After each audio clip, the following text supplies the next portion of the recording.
Hello সবাইকে। আজকে সকালের জলখাবারে কী বানিয়েছিলাম সেটাই তোমাদের সাথে শেয়ার করি। আজকে বানিয়েছিলাম মটরশুঁটি কচুরি। আর এটা বানিয়েছিলাম বোনের আবদারে। বোন অনেক দিন থেকে বলছিল খাবে, তো তার জন্যই বানানো।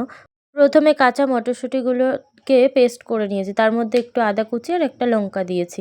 তারপর তেলের ওপর কালো জিরা, শুকনো লঙ্কা আর হিং ফোড়ন দিয়ে নিয়েছি, আর তেলের ওপর একটু হলুদ দিয়ে পেস্ট করে রাখা মটরশুঁটিটাকে দিয়ে দিয়েছি। আর তা দিয়েছি সামান্য একটু চিনি, আর নামানোর আগে একটু গরম মশলা দিয়ে পুরটাকে নামিয়ে নিয়েছি। আর সাইডে আগেই আমি একটু ময়দা মেখে রেখেছিলাম, যেটার মধ্যে লবণ, চিনি আর একটু সাদা তেল দিয়ে ময়াম দিয়ে ময়দাটা মেখেছি। তো ছোট ছোট করে লেচি করে এই যে পুরগুলো ভালো করে দিয়ে মুখটাকে ভালো করে আটকে দিতে হবে, নাহলে না এটা ফেটে যায়, আর ফেটে গেলে বেলতে পারবে না। এরকম করে আমি সব কটা একবারে করে নিয়েছি। তারপর কড়াইয়ে তেল গরম বসিয়ে এইদিকে লেচিগুলো বেলে নিচ্ছে। আর প্লিজ আমার বেলাটাকে একটু ইগনোর করবে, কারণ সবসময় তো আর গোল হয় না, আবার মাঝে সাঝে গোল হয়। যাই হোক, এই যে তেলের ওপর দিয়ে, তেল গরম হয়ে গেলে তেলের ওপর দিয়ে ফুলকো ফুলকো করে ভেজে নিয়েছি। দেখো কত সুন্দর হয়েছে, একদম সবকটা গোল গোল বলের মতো হয়েছে।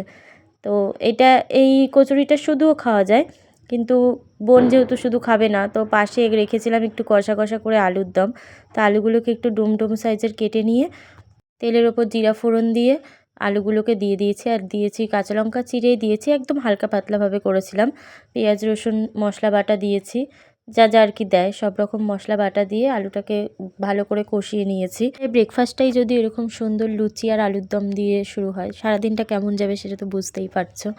তো বোনের আবদারের জন্যই আর কি করা। আর আমি বাড়ি আসলে ওর যত সব আবদার আছে সব পূরণ করতে লাগে। তো এদিকে তরকারিটা কষানো হয়ে গেলে জল দিয়ে দিচ্ছি, জল দিয়ে ভালো করে ফুটিয়ে নেব। আর নামানোর আগে জলটা অল্পই দিয়েছি, যেহেতু কষা কষা করব, তো নামানোর আগে গরম মশলা দিয়ে নামিয়ে দিয়েছি। কেমন হয়েছে জানাবে।